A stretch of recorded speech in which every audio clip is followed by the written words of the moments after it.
Okey kelas, kita sambung lagi dengan 6.4 iaitu isu pembangunan ekonomi ya. Jadi kerajaan telah membentuk rancangan pembangunan 5 tahun untuk apa? Ya, bagi memastikan usaha pembangunan dan ekonomi nasional dapat dilaksanakan di semua negeri. Okey, jadi Kerajaan Persekutuan ya telah meneruskan usaha ini dengan melibatkan Sarawak dan Sabah dalam rancangan Malaysia iaitu disebut sebagai Rancangan Pembangunan 5 Tahun Malaysia sebaik sahaja pembentukan Malaysia. Okey, jadi kita akan lihat apakah isu yang dihadapi ya dalam pembangunan dan juga ekonomi. Okey, dalam menangani ya isu pembangunan dan ekonomi negara, kerajaan memperkenalkan Rancangan Malaysia Pertama. Rancangan Malaysia Pertama. Antara isu yang dihadapi termasuklah kedudukan sosioekonomi penduduk berpendapatan rendah dan taraf pendidikan yang masih rendah.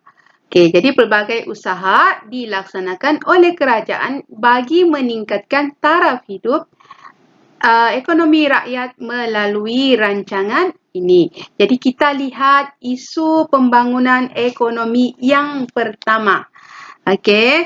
Antara isunya ialah terlalu bergantung kepada ekspor getah dan biji timah. Terlalu bergantung ya kepada ekspor. Maksudnya hasil utama kita hanya getah dan biji timah. Kemudian isu yang kedua ialah kejatuhan harga bahan mentah.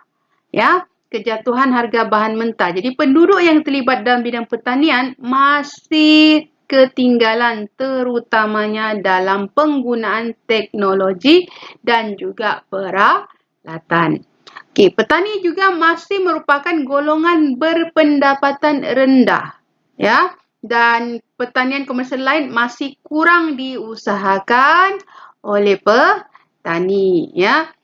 Jadi itu isu yang pertama berkaitan dengan pembangunan ekonomi. Jadi apakah usaha untuk menangani isu-isu tersebut? Yang pertama sekali mempelbagaikan kegiatan pertanian dan industri pemprosesan. Yang kedua, mencari pasaran baru bagi getah dan biji timah. Dan ketiga, mempelbagaikan bidang pertanian terutamanya kelapa sawit dan kokoh. Kamu boleh lihat gambar, dalam gambar itu ialah buah kelapa sawit. Dan yang keempat, mempelbagaikan pengeluaran komoditi negara. Ya, komoditi negara. Isu yang menjadi cabaran juga ialah dalam pembangunan ekonomi ini iaitu taraf hidup yang berbeza. Taraf hidup yang berbeza. Jadi apakah usaha menangani ataupun usaha membantu taraf hidup itu supaya dapat dikurangkan jurangnya? Yang pertama sekali melancarkan program pembangunan negara berasaskan satu rancangan bersepadu.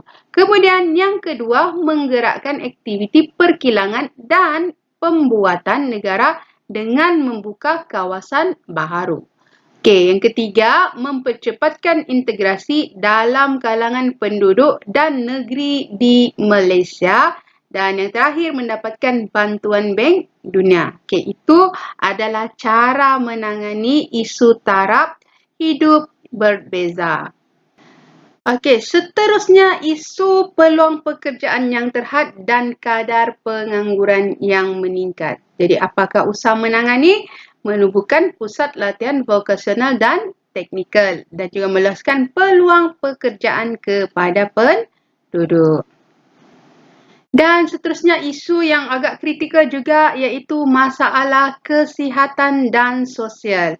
Keperluan asas dan hak wanita dari segi kehamilan yang terhad untuk memperoleh kesihatan yang terbaik dan kurangnya kemudahan perkhidmatan kesihatan profesional kepada ibu-ibu yang mengandung dan kadar kelahiran tidak normal dan kematian yang agak tinggi di negara kita.